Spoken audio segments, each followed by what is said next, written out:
వచ్చిన మీ అందరికీ ప్రభుత్వం హృదయపూర్వకంగా నా తోటి సేవకులకు హృదయపూర్వకంగా చేస్తూ మీ అందరికీ ప్రభావం ద్వారా ఆరాధన చేరి వచ్చిన మీ అందరికీ హృదయపూర్వకంగా అలాగే శుభాలు తెలియజేస్తున్నాను.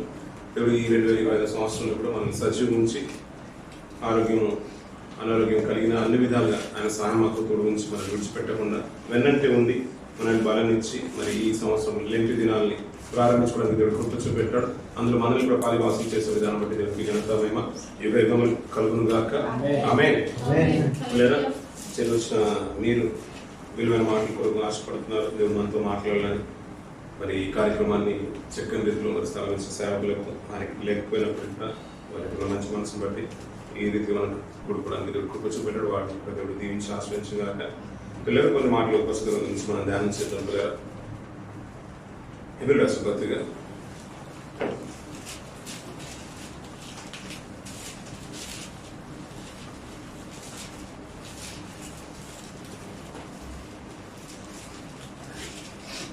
5వ అధ్యాయం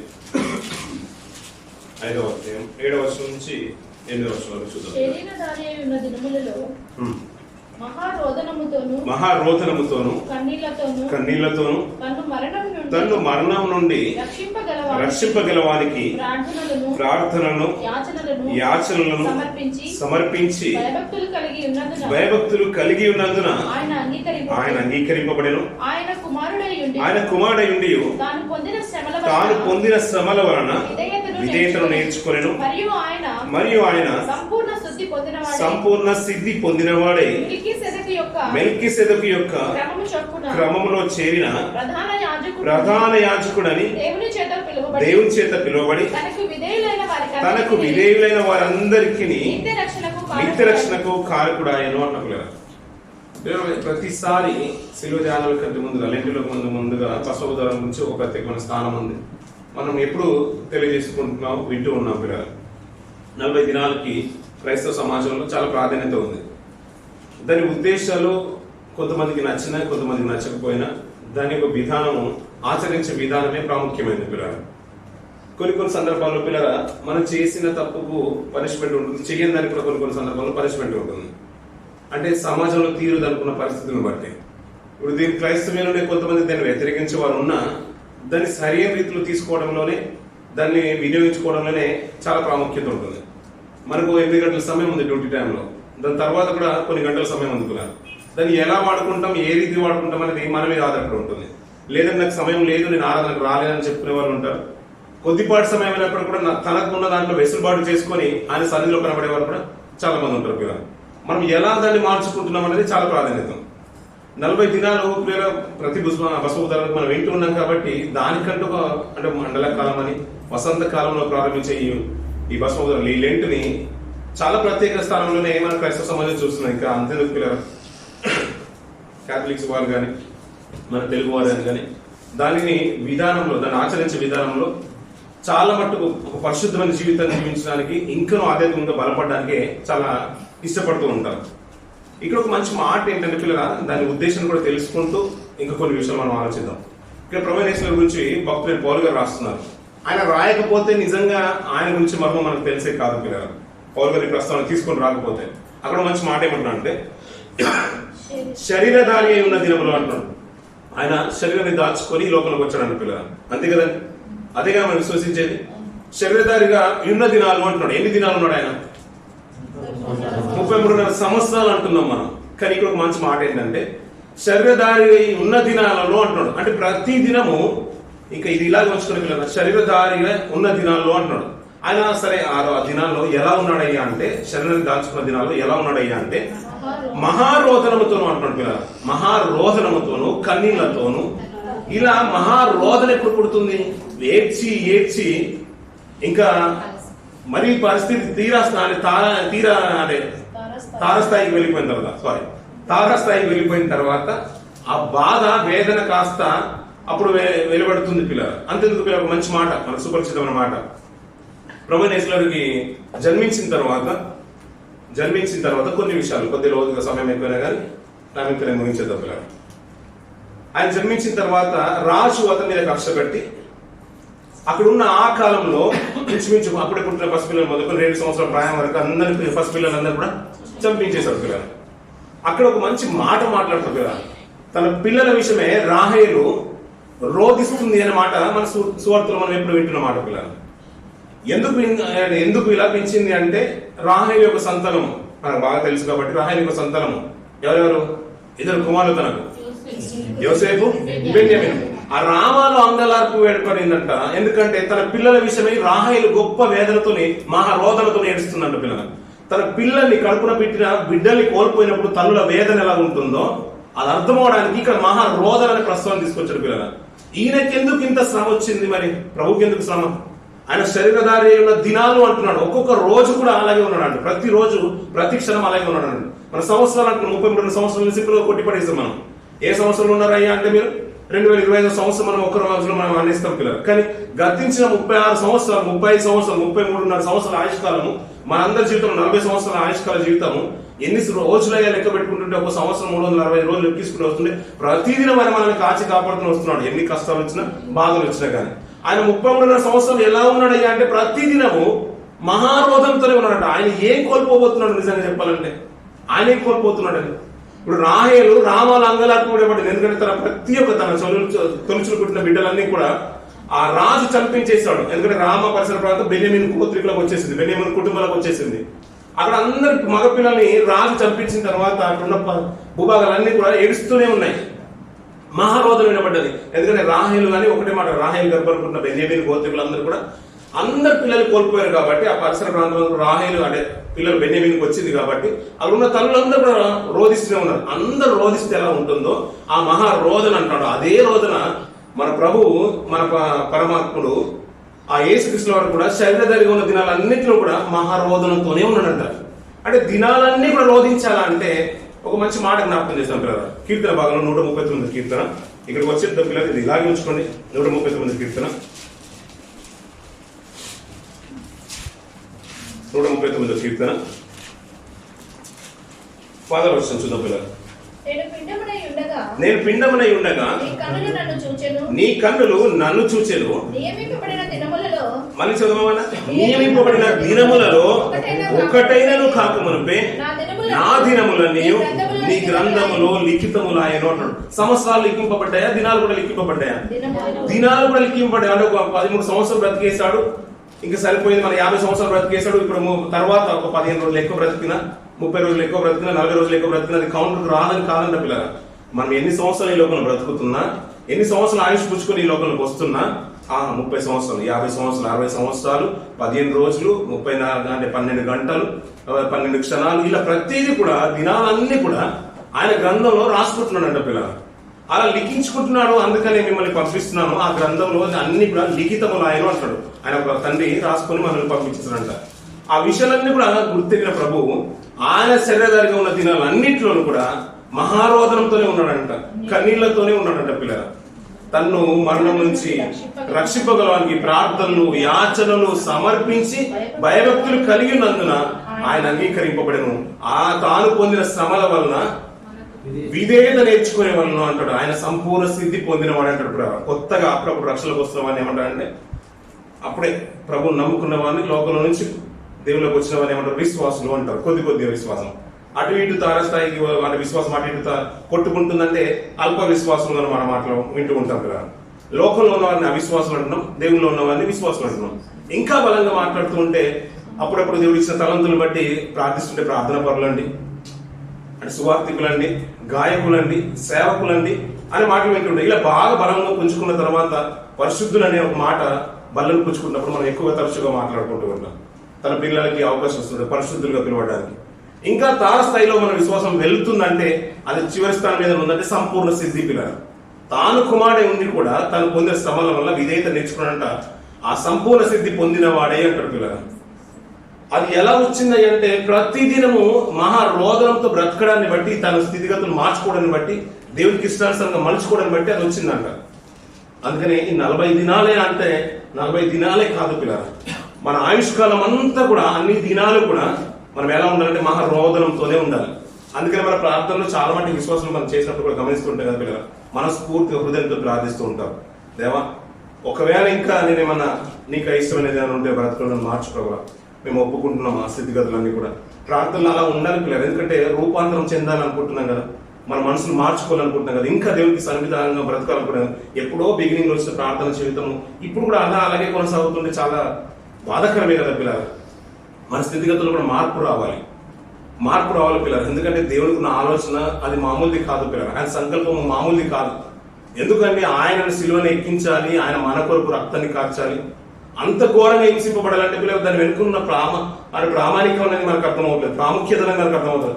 ఆయన దీన్ని చూస్తూ ఉంటే చాలా విషయాలు మనకు లోతుగా మనం అర్థం చేసుకోవాలి. ప్రతి సంవత్సరం మనం స్మరణ తెచ్చుకుంటున్నాము ఈ లెంట్ డేస్ లో పిల్లలు. ఈ భస్మపుదారం కూడా దానికి ప్రాముఖ్యం బాగా తెలుసు కదా పిల్లలు.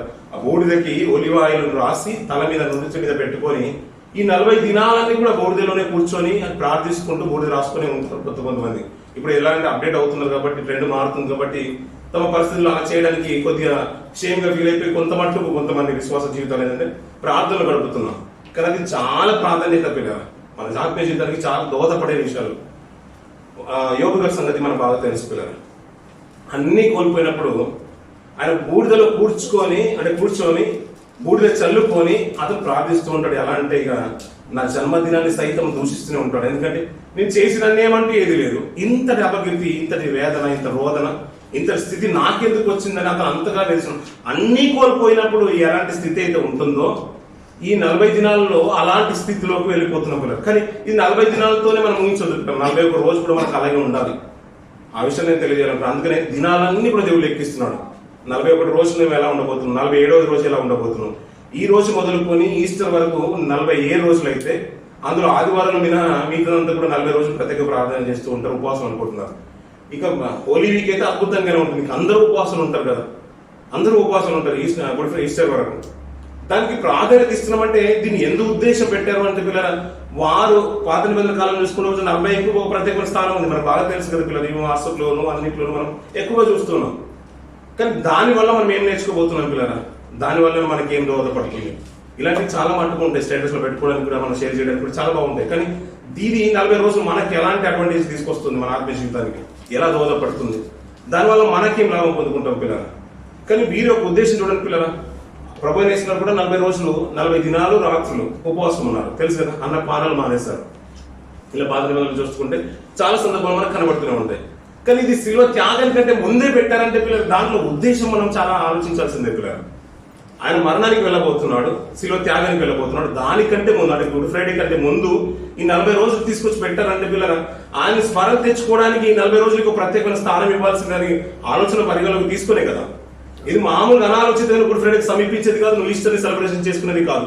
దానికంటే ముందు ఈ 40 రోజులు ఆ శిలువ త్యాగాన్ని నువ్వు స్మరణ తెచ్చుకో, దాని ఉన్న పరమార్థాన్ని తీసుకో. ఎందుకంటే ఇది ఎవరి కొరకు చేయబడింది, ఆయన ఎందుకు శిలువను ఎక్కాడు, ఎందుకు ఇవన్నీ శ్రమలు పొందుతున్నది, క్రైస్తవ సమాజం దీని ఈ పరిస్థితులను బట్టి ఏ రీతిగా రూపాంతరం చెందబోతుంది, ఇవన్నీ కూడా మనం ఆలోచించాల్సిందే పిల్లలు. ఒక మంచి మాట నేను పాత గ్రంథంలో మనం చూసుకొని ముందుకెళ్దాం పిల్లలు. ఆది ఖండము 8వ అధ్యాయం 20 వచనము అలాగే 21 వచనం చూద్దాం పిల్లలు. అప్పుడు నోహవు యెహోవాకు బలిపీఠం కట్టి పవిత్ర పశువులన్నిటిలోను కొన్ని తీసుకొని ఆ పీఠము మీద దహన బలి అర్పించెను. అప్పుడు యెహోవా ఇంపైన సువాసన ఆగ్రహించి ఇక మీదట నరులను బట్టి భూమిని మరలా శపించెను. ఎందుకనగా నరుల హృదయాలోచన వారి బాల్యము నుండి చెడ్డది, నేనిప్పుడు చేసిన ప్రకారము సరిపోతుంది పిల్లలు. ఇక్కడ ఒక సందర్భాన్ని జ్ఞాపకం చేసిన పిల్లలు, ఇది బాగా మనకు తెలిసిన విషయమే. దేవుడు అనుకున్న ఉద్దేశాలు ఎలాంటి అంటే ప్రతి దినము తన కొరకు బ్రతకాలని మనం నిర్మింపబడిన రీతి ఆయనకు తెలిసే ఉన్నది, మనకు కూడా తెలిసే ఉన్నది. ప్రతి దినము ఆయన గ్రంథంలో ఏమైపోయింది, లిఖితములు ఆయన. మనం కూడా అనుకుంటాం కదా కొన్ని పేజీలు మనకంటూ రాసుకోవాలని. మనకంటూ ఇప్పుడు భార్య పెళ్లి అయిన తర్వాత తన ఉద్దేశాలన్నీ కూడా ఏ రీతిగా ఉన్నా నాకు ఇష్టానుసారంగా తను మలుచుకోవాలి, తన క్రియలన్నీ కూడా మలుచుకోవాలి, నాకు అనుగుణంగా బ్రతికితేనే నిజంగా నన్ను అంటే నేను ఇష్టపడుతుంది, నాతో పాటు ఈ సంసార జీవితంలో దాంపత్య జీవితంలో కొనసాగుతుందని మనం ఇష్టపడుతూ ఉంటాం. అది అలా కొనసాగుతుంది. భార్య కూడా అనుకుంటుంది భర్తకి ఎన్ని ఉద్దేశాలు ఉన్నా ఒక మంచి ఉద్దేశంతో మనం అందరం కూడా కలిసి ఒక నిర్ణయం తీసుకున్న కుటుంబ పోషణ విషయంలో, కుటుంబాన్ని కొనసాగించే విషయంలో తన ఆలోచనలు వీరి ఆలోచన ఇద్దరు ఏకమైతే ముందుకు సాగుతూనే ఎలాగైతే దాంపత్యంతో ముందుకెళ్తుందో కుటుంబ సాధన విధానం కొనసాగుతుందో, అలాగే కంపెనీకి వచ్చిన మన వారిని కూడా పిల్లలు కంపెనీ ఉద్దేశాలు మనం తెలుసుకొని మన తీరును అలా మలుచుకుంటాం. ప్రొద్దున లేచే అలవాటు మనకు ఉండదు, అయినా మనం మలుచుకుంటాం పిల్లలు. ఎందుకని ఇది ఒక అగ్రిమెంట్ మనం సైన్ చేశాం కాబట్టి దీనికి కట్టుబడి ఉండాలనుకుంటాం. మన పరిస్థితులను కూడా మార్చుకుంటాం. దేవుడు కూడా భూమికి ప్రవేశపెడుతున్నప్పుడు అంట మంచిగా బ్రతుకుతారని ప్రతిదినము ఆయన మహిమార్థమే. ఇంకా కొన్ని విషయాలు మనకు తెలుసు కదా, ఆయన కలుగ చేసిన దాన్ని బట్టి అంట ఆయనకు ఎల్లప్పుడూ మన కృతజ్ఞతాస్తుతులు చెల్లించువారు. మనం ఆయన వారము, మనం ఆయన తన పిల్లలము అనే మాటలు మనం వింటూ ఉంటాం. మనల్ని ఏర్పాటు చేసుకుని భూమి మీద ప్రవేశపెడుతూ ఉంటారు పిల్లరా. కొంతకాలంలోనే దేవునికి అయిష్టకరంగా బ్రతుకుతున్నప్పుడు అంటే పిల్లలు దేవుడు చాలా మటుకు హృదయం నొచ్చుకొని ఎలా చంపేశారంటే నీటిలో ముంచి మరీ చంపేశారంట. ఇక లిటరల్ గా చెప్పాలంటే ఒక్కొక్కరు తల మీద పెట్టి నీటిలో ఉంచేస్తే ఎలా ఉంటుందో అలా చంపేశాడు. అంతే కదండి. జలప్రలయం రప్పించడానికి కారణం ఏంటి? అయినా తన మాటను వినప్పుడు తన హృదయం నొచ్చుకొని నీటిలో ముంచి చంపినప్పుడు పిల్లరా, అప్పుడు నోహ అర్పించిన బలిని బట్టి అక్కడ ఒక మాట తీర్మానం తీసుకున్నాడు. యెహోవా ఇంపైన సువాసన ఆగ్రహించి ఇక మీదట నరులను బట్టి భూమిని మరలా శపించను అంట పిల్లలు. ఇక చాలు, నేను శపించను నరులను బట్టి, భూమిని నేను శపించను. ఎవరిని బట్టి? నరులను బట్టి నేను భూమిని శపించాను. ఎందుకంటే ఆ రోజు జలప్రలయం వచ్చినప్పుడు ఆ దినాల్లో 40 దినాలు మనం చూస్తున్నాం కదా పిల్లలు. ప్రచండమైన వర్షాలు కురిసినప్పుడు అదంతా కూడా మునిగిపోయింది. భూమి అంతా కూడా నీళ్ళమయమైపోయింది, జలమయం అయిపోయింది. అన్ని కూడా చనిపోతున్నప్పుడు పిల్లల ఆ దాన్ని చూసి చాలా దేవుడు హృదయంలో బాధపడ్డాడు. ఎందుకంటే వీళ్ళను బట్టి, మనుషుల్ని బట్టి నేను భూమిని ఎందుకు శపించాలని దేవుడు మార్చుకున్నాడు. ఇప్పుడు దేవుని ఉద్దేశం ఏంటంటే భూమిని బట్టి నేను నరులను ఎందుకు శపించాలని అనుకోవట్లేదు. అర్థమవుతుంది అన్నమాట. అయ్యో నేను అనవసరంగా ఏదో చిన్న వస్తువు కోసం నేను సహోదరుతో గొడవ పెట్టుకున్నాను, ఆ వస్తువు పోతే పోయింది, నేను సహోదరుతో ప్రేమ కలిగి ఉంటాననే మాట కాదు అక్కడ. అరే వస్తువే ప్రాధాన్యత అంటున్నాడు, ఇప్పుడు భూమే ప్రాధాన్యత అంటున్నాడు దేవుడు. నేను మనుషుల గురించి అంత ప్రాధాన్యత ఇవ్వట్లేదు దేవుడు. ఎందుకంటే వీరి నరుల యొక్క విధానం ఎలాంటిదయ్యా అంటే కిందికే మాట్లాడుతున్నాడు చిన్న పిల్లలు. ఎందుకనగా నరుల హృదయ ఆలోచన వారి బాల్యం నుంచి చెడ్డది. ఎప్పటి నుంచి చెడ్డదంటే వాళ్ళ హృదయ ఆలోచన బాల్యం నుంచి చెడ్డది. నేను యథార్థవంతులుగా పుట్టించేస్తాను భూమి మీదకి. యథార్థవంతులుగా పుట్టిస్తే వీరు యథార్థవంతులుగానే దగ్గరికి బ్రతకాలి కదా. ఇప్పుడు ఒక కంపెనీకి కట్టుబడి ఉండాలి కదా. తన భర్తకు భార్య కట్టుబడి ఉండాలి, భార్య భర్తకు కట్టుబడినట్టుగా భర్త భార్యకు కట్టుబడి ఉంటే కుటుంబము జీవనం కొనసాగుతూ ఉంటుంది. ఎలాగైతే కంపెనీకి మనం కమిటెడ్ గా ఉంటున్నామో అలాగే మనం కూడా దేవుని కొరకు బ్రతకాల్సిన మా వారము అన్యాయంగా తనకి ఇష్టానుసరంగా బ్రతుకుతూ ఉంటే, ఇంకా చెప్పాలంటే పిల్లలు జలప్రలయం కొద్ది ముందు పరిస్థితి చేస్తూ ఉంటే ఒక్కొక్కడంట తనకు మనసుకు వచ్చిన వారిని ఎలాంటి ఇష్టానుసారంగా బ్రతకడం నేర్చుకున్నారంట. ఒక్కరిని కాకుండా స్త్రీలను వివాహం చేసుకుని మాట్లాడుతూ ఉంటాడు. అంటే ఇష్టానుసారంగా జరిగిపోతుంటే అది చూసి, ఆ క్రియను చూసి దేవుడు హృదయం నొచ్చుకొని భూమిని అంతా కూడా జలమయం చేసి వారిని చంపేశాడు పిల్లలు. అదే కదా తెలిసింది. ఒక కుటుంబమే ఉన్నతంగా బ్రతుకుతుంది అక్కడ. ఇక్కడ నుంచి నేను భూమిని ఎందుకు నాశనం చేయాలనుకుంటే, అయ్యా వీరు ఎలాగో ఉంటారంటే వారు బాల్యం నుంచే చెడ్డోళ్ళు. వారి హృదయ ఆలోచన బాల్యం నుంచే చెడ్డది. మరి ఇది అంత చెడ్డ పరిస్థితి ఉన్న వారిని నేను మార్చడానికి దీన్ని వారిలో ఉన్న ఆశను కలగజేయాలి, నా ఇష్టాన్ని, నా సంతోషాన్ని అంతా కూడా వారి ముఖంలో చూడాలనుకున్నాను. పిల్లలు కూడా అదే కదా పిల్లలు, ఇష్టానుసారంగా ప్రేమగా పెంచుకుంటాం. వారి కలగలని ఎన్ని నోములు నోచుకుంటాం, ఎన్ని ప్రార్థనలు చేస్తూ ఉంటాం. పిల్లలు మన ప్రతిరూపాలుగా తీసుకుంటూ ఉంటాం. మన ఆలోచనలు, మనం నెరవేర్చిన క్రియలు కూడా వాళ్ళు చూడాలనుకుంటాం. నేను ఫస్ట్ రాకపోవచ్చు, నేను క్లాస్లో మిడిల్గా ఉండొచ్చు, వాడిని మాత్రం టాపర్లో ఉంచాలనుకుంటాం. నేను ఒక లెవెల్లో ఉంది, నేను ఇంజనీరింగ్లో ఉన్నాను అంటే మనం ఒక వేరే పొజిషన్లో ఉన్నాం, వాడిని అంతకంటే బెట్టర్గా ఉంచాలనుకుంటాం. మన పిల్లలు అంతకంటే బెటర్గా ఉంచాలనుకుంటాం. మన చెల్లెలు అంటే నాకు ఒక నెక్లెస్ ఉండొచ్చు, నా కూతురికి మాత్రం 10 నెక్లెస్లు ఉండాలనుకుంటాం. నాకు వడ్డాలు లేకపోవచ్చు, మా ఆయన బంగారం ఎక్కువ కాస్ట్ తక్కువ చేయించాడు, నాకు పట్టీలే చేయించేసాడు, కానీ నా కూతురు మాత్రం వడ్డాలనే పెట్టాలనుకుంటాం, బంగారం పెట్టాలనుకుంటాం. అంటే మనం ఒక హై లెవెల్ గానే ఆలోచిస్తూ ఉంటాం కదా పిల్లలు. దేవుడు కూడా అదే అనుకున్నాడు పిల్లలు. కానీ ఆది దొంగపాటు అన్నట్టుగా కొంతకాలంలో పిల్లలు తన హృదయాన్ని నొచ్చుకునే స్థితికి తీసుకొచ్చేస్తారు పిల్లలు. అందుకని అందరినీ తీసేసిన తర్వాత వీరు ఎలా ఉంటారంటే బాల్యం నుంచి చెడ్డోళ్ళు. కానీ ప్రతి రోజు నీకోసం నేను ఒక గ్రంథమే రాసుకున్నాను, నువ్వు నాకు ఒక బ్రతుకుతామని. ఎంత వేదన చెంది ఉంటాడు పిల్లల. కానీ రాను రాను కాలక్రమేమని అనుకున్నాడు పిల్లల దేవుడు. మరి వీరిని అలాగే విడిచిపెడితే నేను ఎలా ఉండాలి, వారు ఎలా బ్రతకగలుగుతారు లోకంలో అంటే వారి నిమిత్తము కొన్ని నియమాలు లోకంలోకి వచ్చేస్తాయి పిల్లలు. ఒక మాట చూద్దాం పిల్లలు. లేవికాండం 1వ అధ్యాయం, లేవికాండం 1వ అధ్యాయం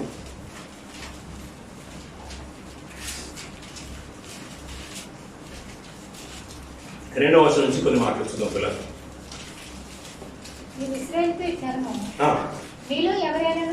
మీలో ఎవరైనాను యెహోవాకు బలి అర్పించినప్పుడు గోవుల మందలో నుండి గాని గొర్రెల మందలో నుండి గాని మేకల మందలో నుండి గాని దాన్ని తీసుకుని రావాలను. అతడు దహన బలి రూపమున అర్పించినది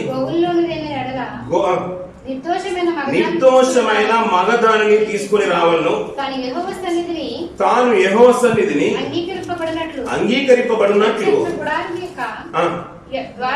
ద్వారములకు దాన్ని తీసుకుని రావాలి. ఇక్కడ ఒక బలిని దేవుడు ప్రవేశపెడుతున్నాడు పిల్లరా. ఎందుకంటే వారి ఉద్దేశాలు ఎలా ఉన్నాయంటే బాల్యం నుంచి చెడ్డదనం. అలానే దేవుడు వారిని వదిలేసారంటే వదిలిపెట్టట్లేదు పిల్లలు. అందుకనే వారిని పరిశుద్ధులు చేయడానికి ఒక నియమాన్ని తీసుకుని వస్తున్నాడు దేవుడు. ఏంటయ్యా నియమం అంటే వారి నిమిత్తము, ఎందుకంటే పైన మాటలు మన పాత నిబంధన గ్రంథంలో ఇందాక చదివిన 8వ అధ్యాయం కాకుండా దాని వెనకాల కొన్ని వెళ్తూ ఉంటే వారు ప్రతిరోజు ఎలా ఉన్నారంటే అయిష్టమైన క్రియలు చేస్తున్నారు. నరుల చెడుతనం మా భూమి మీద ఏమైపోయిందంట, గొప్పదైపోయిందంట. దాన్ని బట్టి దేవుడు హృదయంలో వచ్చుకున్నాడు. మంచితనంగా ఉండాలనుకుంటే, ఎందుకంటే ప్రతిదీ చేసిన ప్రతిదీ కూడా ఏమన్నాడు, మంచిది అనుకుంటే నా మంచితనం అంతా కూడా పంచిచ్చిన మా పిల్లలు మంచిగా దాన్ని బ్రతుకుతారు, వారిని బట్టి నాకు నిజంగా సంతోషం కలుగుతుంది అనుకున్నాడు. కానీ వేదన తీసుకొచ్చిన దాన్ని బట్టి అందరినీ సమ్మరించి ఒక ఉన్నతంగా బ్రతుకున్న ఒక కుటుంబాన్ని పక్కన నిలబెట్టేసి వీరిని బట్టి నేను భూమిని చెప్పించిన అనుకున్నాను. ఎందుకంటే నరుల హృదయం బాల్యం నుంచే చెడ్డది. అలానే విడిచిపెట్టలేదంటే ఒక ఉన్నతమైన కుటుంబం నుంచి జనరేషన్ డెవలప్ చేసి తర్వాత కాలక్రమేణా ఒక జనాంగాన్ని ఏర్పాటు చేసుకొని అయ్యా మీ దోషాలు పరిగణింపబడాలంటే, మీకు ప్రాయశ్చిత్తం కలగాలంటే ఒక బలి అవసరం అంటున్నాడు. ఆ బలి ఏంటంటే నిర్దోషమైనది తీసుకొని రావాలంటున్నాడు. దాన్ని బట్టి కిందికొని ఏమంటాడు, ఆ నిర్దోషమైన మగదానిని తీసుకొని రాని వాళ్ళు తాను యెహోవా సన్నిధిని అంగీకరింపబడినట్లు అంటున్నాడు పిల్లలు. తానంటే దాన్ని అంగీకరించే రీతిగా ఉండాలి. మనం చేసిన దోషాన్ని బట్టి గాని మన క్రియల్ని బట్టి కానీ పాపాన్ని బట్టి కానీ వారు అర్పిస్తూ ఉంటేనంట దాన్ని బట్టి తను అంగీకరించే రీతిగా ఉండాలంట దేవుడు. కిలిక్ కొన్ని మాట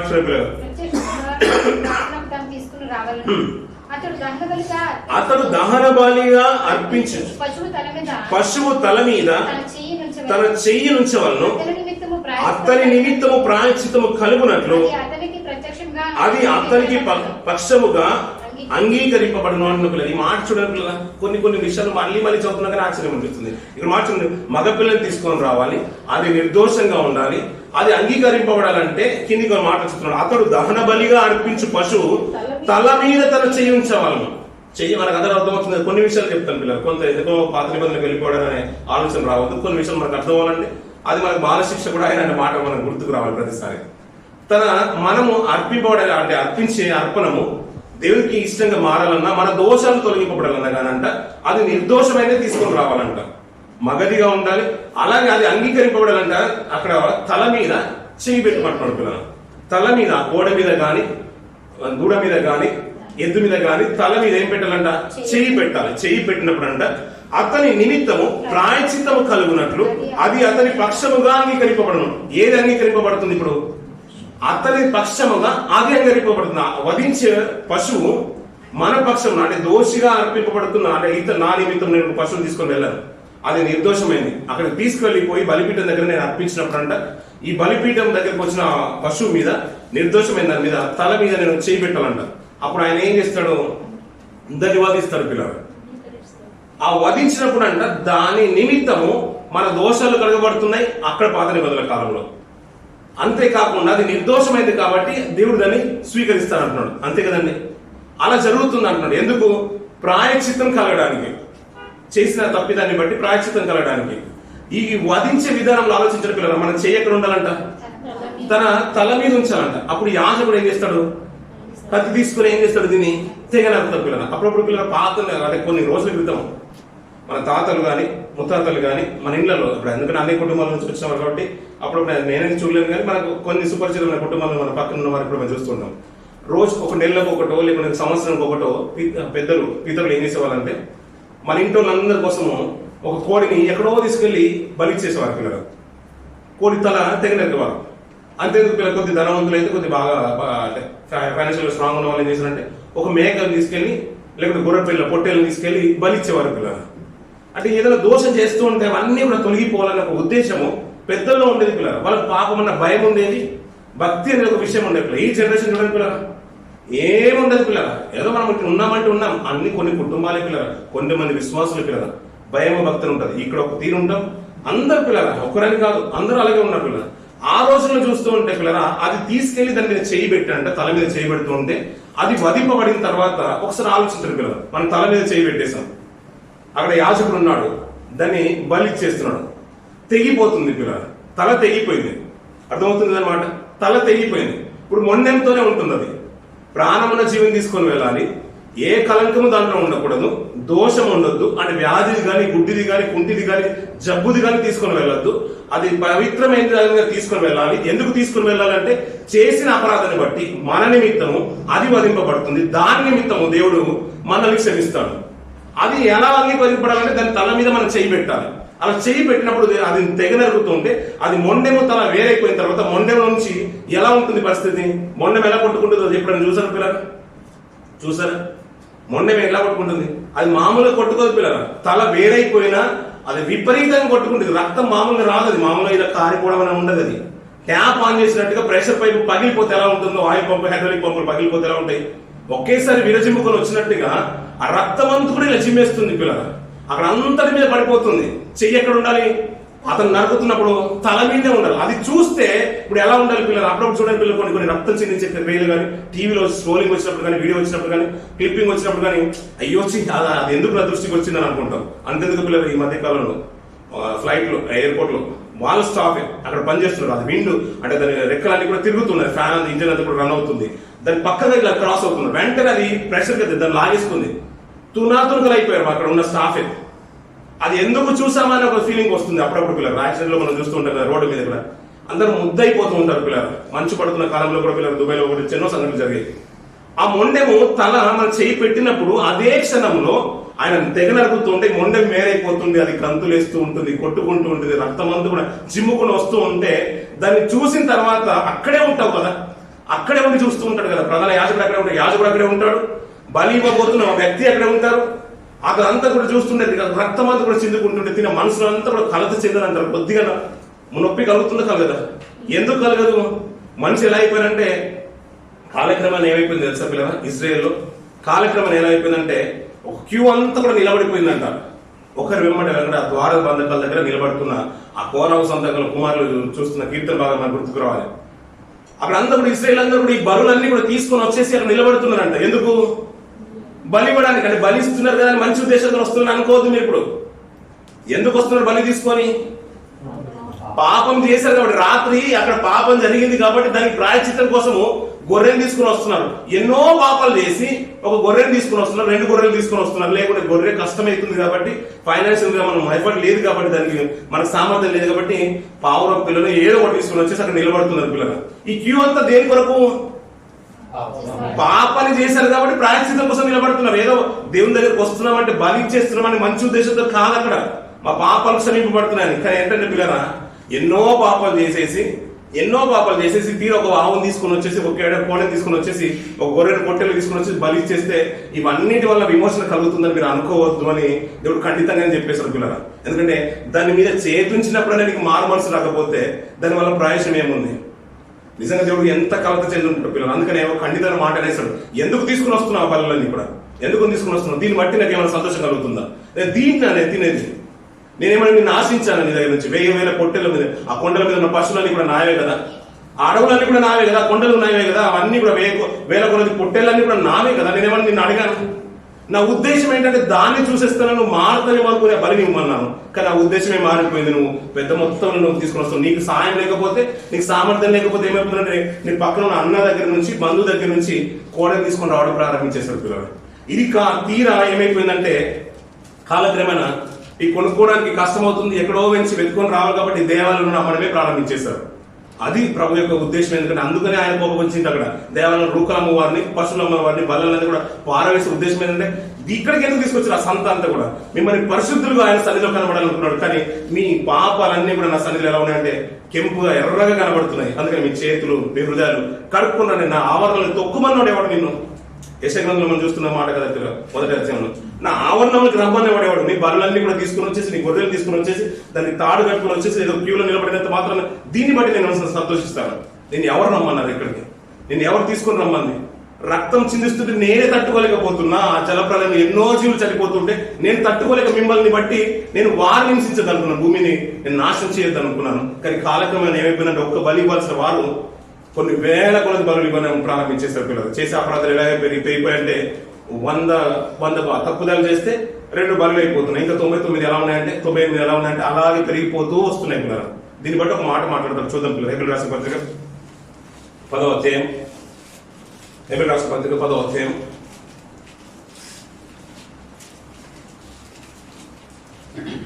2వ వచనం నుంచి కొన్ని మాటలు చూద్దాం పిల్లలు. పైనుంచి చదువు, పైనుంచి మొదటి వచనం నుంచి చదువు. ధర్మశాస్త్రం రాబోతున్న మేలు ఛాయగలదై దాని ఆ వస్తువుల నిజ స్వరూపము గలది కాదు కనుక ఆ యాజకులు ఏటేటా ఎడతెగకుండా అర్పించు ఒకటే విధమైన బలులు, ఆ బలులు వాటిని తెచ్చి వారికి ఎన్నడూ సంపూర్ణ సిద్ధి కలుగజేయదు. ఇప్పుడు ఒక మాట గుర్తుంచుకోవాలి పిల్లలు. తాను పొందిన శ్రమల వల్ల ఆయన ఏం చేసుకున్నాడంట? విధేయత నేర్చుకున్నాడు. తర్వాత ఏమన్నాడు? సంపూర్ణ సిద్ధి పొందుకున్నాడు. విశ్వాసులు మనకున్న తలంతులను బట్టి అలా ఒక ప్రయోజనం ప్రొఫెషన్ మనకు యాడ్ అవుతుంది కదా పిల్లలు. సువార్థికులు, గాయకులు, ప్రార్థనా పరులు, సేవకులు ఇలా అవుతుంది. చివరికి పరిశుద్ధులు అంటున్నాడు. పరిశుద్ధులైన మనము అక్కడే నిలిచిపోకుండా ఇప్పుడు సంపూర్ణ సిద్ధి గలవారమే ఉండాలి. పరిపూర్ణతకు వచ్చినప్పుడే ఆ నిత్యత్వంలోకి మనం వెళ్ళగలుగుతాం పిల్లలు. ఎలా పడితే వాళ్ళ ఎవరు పడితే వాళ్ళని దేవుడు ఏదో గుంపుల గోవిందంగా తీసుకుని వెళ్ళిపోతున్న ఒక కాన్సెప్ట్ నుంచి బయటికి రావాలి మనం. ఇది చాలా ఇంకా అనుభవంలోకి మనం వెళ్ళాల్సిందే. ఇక్కడ ఏమంటున్నాడు? సంపూర్ణ సిద్ధి ఏటేటా అర్పించే బలుల వల్ల మనకు కలగదంట, ఎన్నటికీ కలగదంట. కిందికి చూడండి పిల్లలు.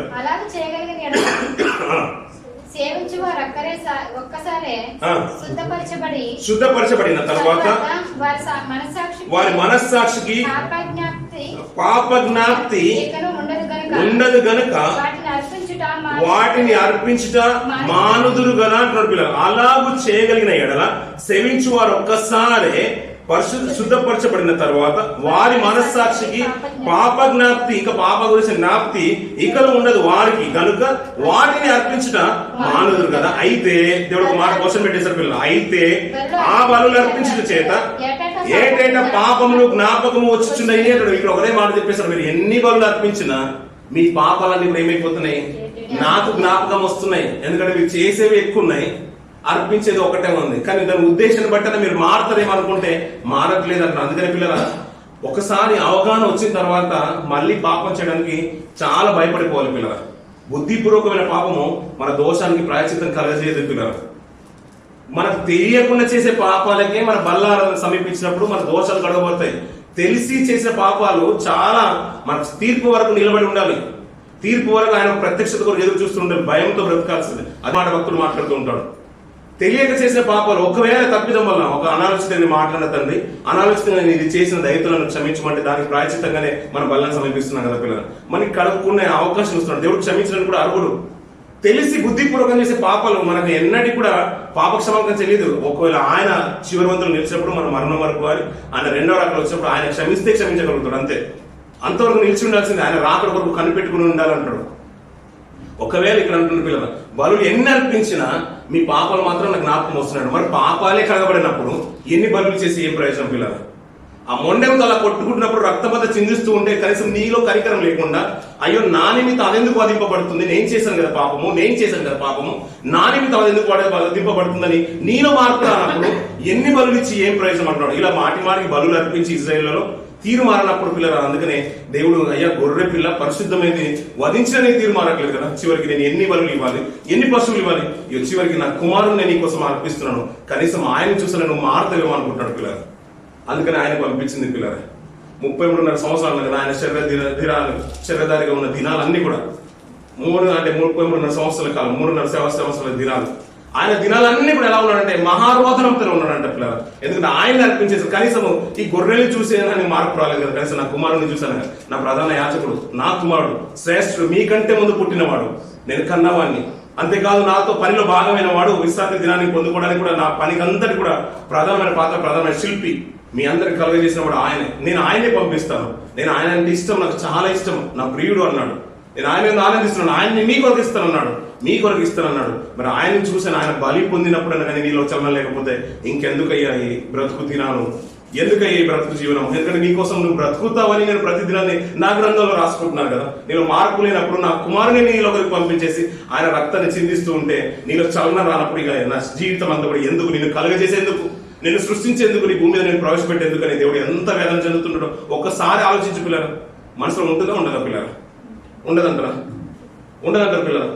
ఒక ఎంప్లాయ్మెంట్ వీసా ఇచ్చి, అన్ని మెడికల్ ఇచ్చి, ఇన్సూరెన్స్ ఇచ్చి, కంపెనీ అకామిడేషన్ ఇచ్చి, అన్ని ఇచ్చి, ట్రాన్స్పోర్టేషన్ అరేంజ్ చేసి కంపెనీలో ఒక భాగం చేస్తూ ఉంటే వాడు పని చేయకుండా తన ఇష్టానుసారం బ్రతుకుతుండే కంపెనీ మేనేజ్మెంట్ అలాగే చూస్తూ ఉంటుందని ఒక సంవత్సరం చూస్తుండే వచ్చిపోయారు, ఒక 2 సంవత్సరాలు చూస్తున్నారు. నెక్స్ట్ ఇయర్ కూడా మళ్ళీ వీసా రెన్యూ చేస్తుందంటారు. ఆయన చేసింది వచ్చి అనుకున్నాం పిల్లలు. ఇంకెన్ని సంవత్సరాలు చూస్తూ ఉంటుంది, చివరికి తీసుకుంటుందా? ఆయనకి రావాల్సిన బెనిఫిట్స్ అన్ని కూడా ఇచ్చి మరి సంతోషంగా పంపిస్తుందంటారా? ఎవరు కంపెనీ విషయంలో ఇంత లాయల్టీగా ఉంటున్నాం కదా మనం, మరి దేవుడి విషయంలో ఎందుకు ఉండట్లేదండి? తన కుమారుని చూసిన చల్లం వస్తుందేమని కొన్ని సంవత్సరాలుగా దేవుడు ఎదురు చూస్తూనే ఉన్నాడు పిల్లలు. అందుకనే పిల్లలు ఆ శిలువ త్యాగాన్ని స్మరణ తెచ్చుకుంటూ, అయ్యా దాని వెనకాల ఉన్న శిలువ యాగం కంటే ముందునంత దేవుడి ఉద్దేశం ఏంటో ఈ 45 దినాల్లో మీరు స్మరణ తెచ్చుకోండి. మీరు ఏ విధంగా దాన్ని యూటిలైజ్ చేసుకుంటారో అది మీ చేతిలో ఉంది. కొంతమంది హేళన చేసే వారు హేళన ఉంటారు, నశించే వాడికి వ్యర్థంగా ఉన్నా మనకు మాత్రం దేవుని శక్తి అన్నాడు పిల్లలు. దాన్ని ఎలా వాడుకుంటూ పిల్లలు, పవర్ఫుల్ వెపన్ గా మీరు వాడుకోండి ఈ 40 దినాలను పిల్లలు.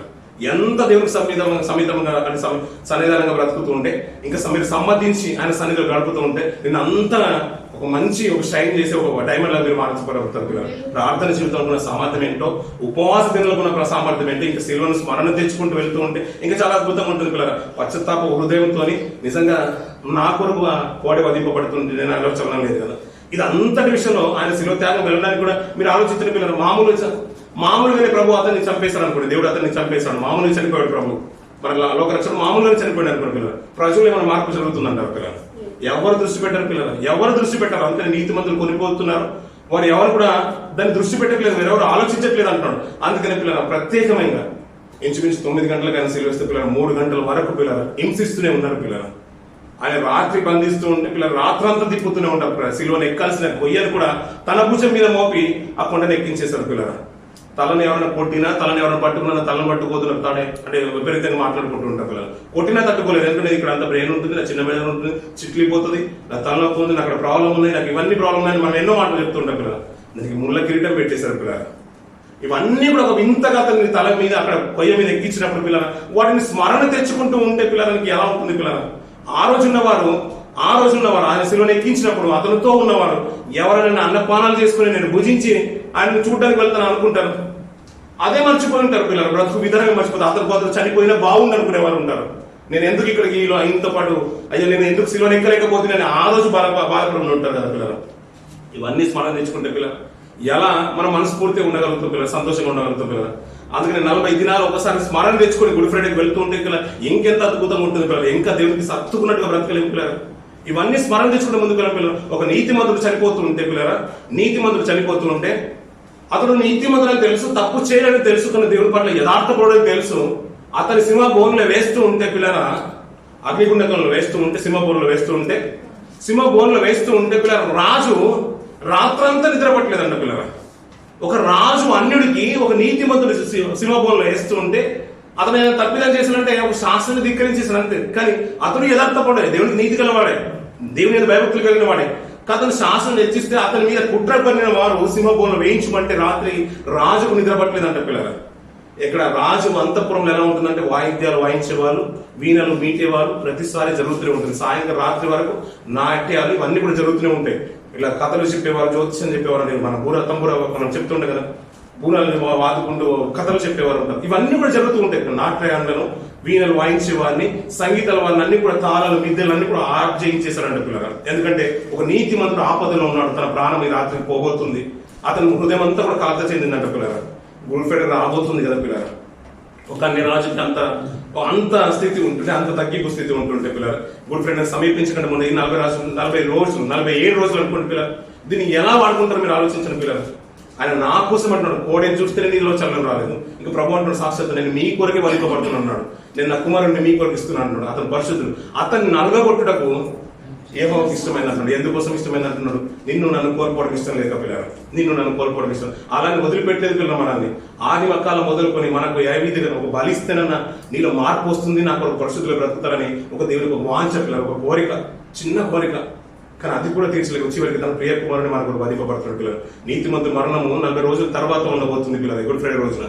దాని ముందు మీరు ఉన్నాం పిల్లలు, మనం ఉన్నాం పిల్లలు. మనం ఎలా ఉండబోతాం పిల్లలు, ఎలా ఉండబోతాం పిల్లలు అంటే నేను మాట అంటే నీకు కఠినంగా ఉండొచ్చు, కానీ ఇప్పుడు అతను చనిపోబోతున్న మన ముందు మనకు తెలుసు, అతను చనిపోబోతున్నాడని తెలుసు, శిలకు ఎక్కబోతున్నాడని తెలుసు, మనం గుడ్ ఫ్రైడే సెలబ్రేట్ చేసుకోబోతున్నామని మనకు తెలుసు. 7 మాటలు మనం అంటే ధ్యానించబోతున్నామని తెలుసు, మనం ఒక్కొక్క మాట మనం అందరూ కూడా ధ్యానించబోతున్నామని మనకు బాగా తెలుసు. మరి ఈ 45 రోజులు నువ్వు ఎలా ఉండబోతున్నావు, ఎలా ఉండబోతున్నావు? సుఖంగా తిని పడుకుందామంటారా, సాహసానికి దూరంగా ఉందామంటారా?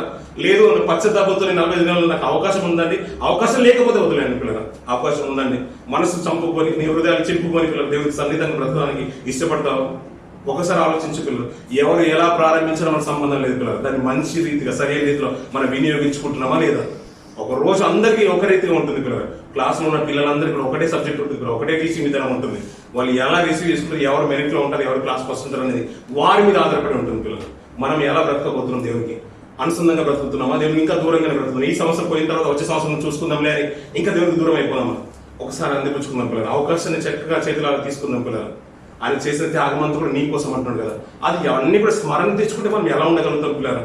పక్కలో బల్లె పొడుతూ ఉంటే రక్తము చీమంతా కూడా కారుతుందంట పిల్లలు. ముందు కిరీటం పెట్టేసారంట, వీపంతా కూడా దున్నేవాడికి బూడి భూమి మీద దున్నితే ఎలా ఉంటుందో చాలన్నీ కూడా వీపు మీద చార్లు అయిపోయాయంట పిల్లలు. ఇవన్నీ కూడా స్మరణ తెచ్చుకునే పిల్లలు. అప్పుడప్పుడు కొన్ని క్లిప్పింగ్స్ మనం చూస్తూ ఉంటాం కదా పిల్లలు, అపరాధిని ఏసే అనే పాట కానీ, ఆ సిల్వర్ నాకే ఖర్చిన మాట కానీ, ఫ్యాషన్ ప్రైస్ క్లిప్పింగ్స్ కానీ అవన్నీ కొన్ని వస్తున్నప్పుడు పిల్లల అవన్నీ కూడా ఈ మెసేజ్ అయిపోతే ఒక రాత్రి పడుకునేటప్పుడు ఒకసారి చూడండి పిల్లల, ఒక రాత్రి ఒకసారి చూసి పడుకుని మీకు మనశ్శాంతిగా ఉంటుందా? ఇంకా నిజంగా చెప్పాలంటే పిల్లల ఇవన్నీ మాటలు నీ మనసులో ఉంచుకొని ఆ క్లిప్పింగ్స్ చూసిన తర్వాత నువ్వు రాత్రి పడుకో, తప్పు చేయాలంటే నీ మనసు ప్రేరేపించదు పిల్లలు. నేను అయ్యా నేను ఇంకొకసారి మళ్ళొకసారి ప్రార్థన చేసుకుని పడుకుంటాను అనిపిస్తుంది. మనం పడుకున్నప్పుడు ఇంకా సోషల్ మీడియాలో ఎక్కువగా ఉండి టిక్ టాక్ లోనో లేకపోతే ఇన్స్టాలోనో ఫేస్బుక్ లో ఎక్కువ టైం స్పెండ్ చేసి రీల్స్ అని యూట్యూబ్ లో తర్వాత మనం పడుకుంటున్నాము. బహుశా ఈ రోజు రాత్రి మెసేజ్ అయిన తర్వాత నీ ఒకసారి క్లిప్పింగ్ ఒక్కసారి చూడు, ఒక్కటనే చూడు, నీ మనసు నీ జీవితంలో నీ మార్పు రాకపోతే అడుగు పిల్లలు. మీరు మార్పు తీసుకొస్తున్నారా లేదంటారు పిల్లలు? ఎలా ఉంటుందంటే పిల్లలు ఇవన్నీ చూసిన వాళ్ళలోనే చాలా ఉంటుంది పిల్లలు. ఈ క్లిప్పింగ్ చూసి మనలో ఇంత ఉంటుంది, దేవుడికి ఇంకెంత ఆశ ఉంటుంది పిల్లలు.